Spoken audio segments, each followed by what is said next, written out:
Welcome to Brunel University's Career Coaching Series. Today we'll be discussing interviewing tips for OTs. My name is George Bagel. Our guest is Celeste Alexander, OT and PT Director of Cobb Pediatric Therapy Services. Thank you for being here. You're welcome. When we talk to students about interviewing, I always tell them that no matter what their education or what their background is, that's not necessarily what the interviewer is looking for at this point, because they already know that from the resume. And so the top things that we find are attitude, enthusiasm, interest level, and communication skills.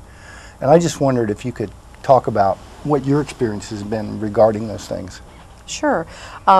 Positive personalities radiate to me, and that you feel that and you know that kind of at the beginning of talking with someone, either on a phone screen or a personal interview. It comes through.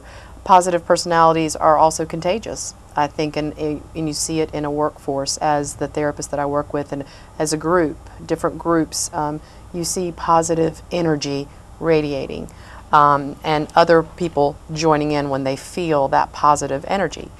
I feel that strong enthusiasm can sometimes indicate very strongly an inner drive to get the job done, to go the extra mile, and to be a team player.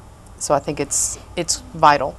It's vital having that strong, positive attitude and level of enthusiasm for what would be your career that you're looking to accomplish. So how does someone express an interest to you? How do they display their interest when you're asking them questions? Sometimes it's body language, sometimes it's oral communication skills. They would have knowledge of possibly the job itself, facets that play into the job, past experiences of how they have used their skills, their enthusiasm, their attitude, all of that in a team setting and a work setting. Those are all things that they would probably communicate to me, and I would understand that. So how important would you say it is for the candidate to have researched your company and to find out what they do and what they're all about? Very important. I think it makes things go smoothly. They have more appropriate questions, and for their own knowledge base. I think it's vital for their knowledge base to know where they're going and where they're looking.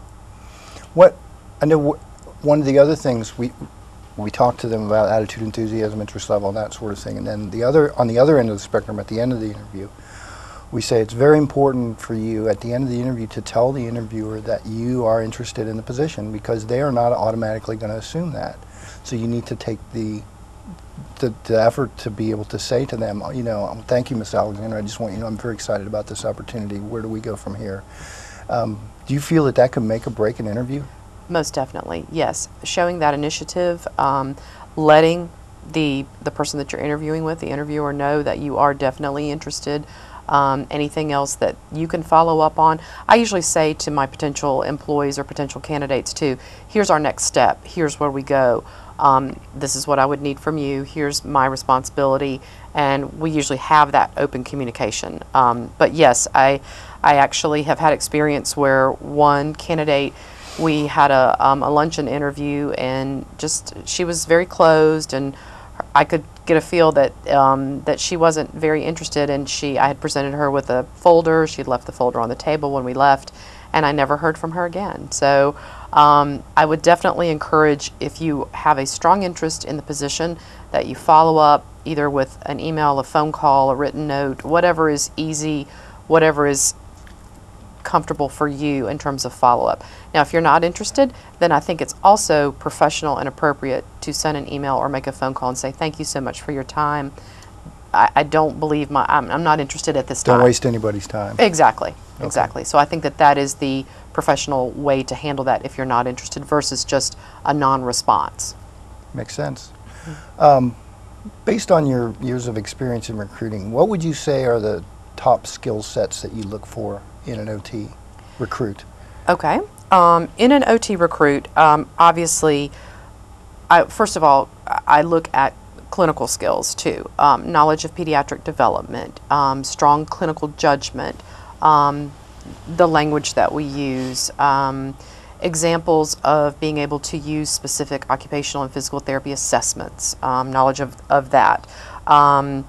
being able to choose appropriate interventions for adults, children, whoever you're working with, if given a scenario. Here's a treatment scenario. What might you do? Experience with different disability types, different persons with various disabilities. I look at experience level with that as well. And I have to say that I very much look for the clinical piece, but first of all, I always look at professionalism. I look at also flexibility, initiative, again, the 4 facets we talked about before: enthusiasm, interest, attitude, communication skills. Again, more specifically for occupational and physical therapy, I'm looking for problem analysis, ability to create an answer for a particular problem or an intervention, organization. You need a lot of good organizational skills to be a therapist. Empathy, patience, understanding, and then just a strong work ethic as well. So I apologize that I've kind of intertwined. No, but I think that's a basic good work point. facets with occupational and physical therapy, but I think they all play together. They all come together to make a top-notch therapist. Well, let's segue into another piece that might even flip-flop. Is what factors do you think create success for someone in OT? And I think it's across the board. Professionalism, integrity, excellent communication skills, positive attitude.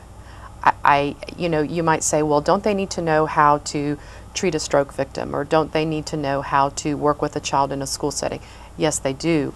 Those factors, those to me are kind of automatic factors, but I think what sets one apart as a top-notch therapist and being successful is ultimate professionalism, high work ethic, strong work ethic, integrity, very, very polished communication skills. That will set you apart from the next therapist along the line. Okay. And that makes you successful. And I think that we could say that about most disciplines and most jobs. I like your thinking. Thank you. Finally, what we have found is that a lot of people that are entering OT, nursing, healthcare management are people that are changing careers. Mm-hmm. Could you recommend anything, or do you have any thoughts for those people that are not coming out of healthcare but have significant experience and hopefully a maturity level that are getting into OT? I do. Occupational therapy was my second career. Really? And it was. I was an elementary music educator prior to. Well, there's a switch. There's a switch. I stayed with kids. I've been in pediatrics, but yes. And what I did was I did some research, and I actually went and I observed, and that is my my best piece of advice is go and observe and watch. Volunteer at an occupational or physical therapy facility, be it adult, be it geriatric, be it pediatric, wherever you want to be. Go and observe, see the hands-on, see the workings of what happens, and that way you may not fully understand what the therapist is doing therapeutically, but you see some of the facets that are involved in the job. You see all kinds of different dynamics with parents, teachers, nursing staff, doctors, hospital administrators, anything. You get a real feel for the daily workings of the job. So I definitely would recommend going, volunteering, observing, and making the time. Even if you're in school, just carve out an hour or two of a day and say, I'm a student, I'm very interested in your field, may I come and observe with one of your therapists? It's as simple as that. Great. And observing empathy and ethics and all that kind of. All that. I hope that rubs off too. Yeah. Well, yes, and you can if you're sharp, you can see the professionalism, you can see the communication, you can look at a therapist documentation. Ask to do those things and see how they write a treatment note, see how they write something for their administrator, see how they write something for a parent.